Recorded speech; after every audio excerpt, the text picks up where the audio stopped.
یہ وہ جنگ تھی جس نے سلطان صلاح الدین ایوبی کے صبر، حکمت اور جنگی مہارت کو ایک نئے امتحان میں ڈال دیا۔ عکا صلیبیوں کا ایک اہم قلعہ تھا جس پر مسلمانوں نے کئی سال حکومت کی، لیکن تیسری صلیبی جنگ کے دوران صلیبیوں نے اسے دوبارہ حاصل کرنے کے لیے ایک بڑا حملہ کیا۔ یہ جنگ 2 سال تک جاری رہی اور تاریخ میں ایک اہم موڑ ثابت ہوا۔ 1187 میں بیت المقدس کی فتح کے بعد سلطان صلاح الدین ایوبی نے پورے شام و فلسطین سے صلیبیوں کا خاتمہ کر دیا تھا، لیکن 1199 میں یورپ سے تیسری صلیبی جنگ کا آغاز ہوا اور صلیبی بادشاہ ریچرڈ شیردل ایک زبردست لشکر لے کر آئے۔ ان کا سب سے پہلا ہدف عکا کا قلعہ تھا جو بحر روم کے کنارے واقع تھا اور صلیبیوں کے لیے انتہائی اہمیت رکھتا تھا۔ 1199 میں صلیبیوں نے عکا کا محاصرہ کیا۔ ان کے پاس سمندر کے راستے سے سپلائی جاری تھی، جبکہ سلطان صلاح الدین ایوبی کی فوج زمین سے مدد فراہم کر رہی تھی۔ سلطان صلاح الدین ایوبی نے فوراً اپنی افواج کو متحرک کیا اور قلعے کے محاصرے کو توڑنے کی کوشش کی۔ جنگ دن رات جاری رہی۔ سلطان صلاح الدین ایوبی نے کئی بار حملے کر کے صلیبیوں کی پیش قدمی کو روکا۔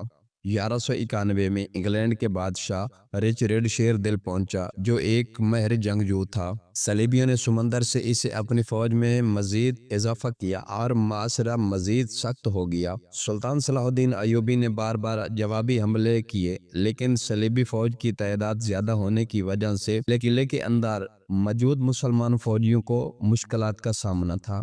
جولائی 1191 میں عکا قلعہ صلیبیوں کے ہاتھوں میں چلا گیا، لیکن سلطان صلاح الدین ایوبی نے اپنی فوج کو منظم رکھا۔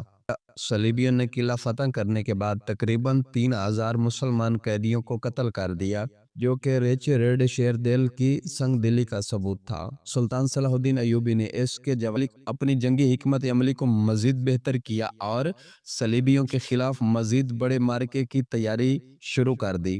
محاصرہ عکا اگرچہ صلیبیوں کی فوج پر ختم ہوا، لیکن سلطان صلاح الدین ایوبی نے صلیبیوں کو کسی بڑی کامیابی سے محروم رکھا۔ بیت المقدس بدستور مسلمانوں کے ہاتھوں میں رہا، کیونکہ سلطان صلاح الدین ایوبی نے اس کے دفاع کے لیے پہلے ہی اپنی حکمت عملی تیار کر رکھی تھی۔ اس جنگ نے ثابت کر دیا کہ سلطان صلاح الدین ایوبی صرف ایک جنگجو نہیں بلکہ ایک عظیم، معتبر، صابر اور بہترین حکمران تھے، جنہوں نے آخری سانس تک اسلام کی سربلندی کے لیے کوشش کی۔ محاصرہ عکا ایک ایسی جنگ تھی جس میں سلطان صلاح الدین ایوبی کی قیادت اور استقامت کھل کر سامنے آئی۔ یہ واقعہ ہمیں یہ سبق سکھاتا ہے کہ اصل جنگ میدان میں ہار جیت کی نہیں بلکہ صبر، حکمت اور ایمانی طاقت کی ہوتی ہے۔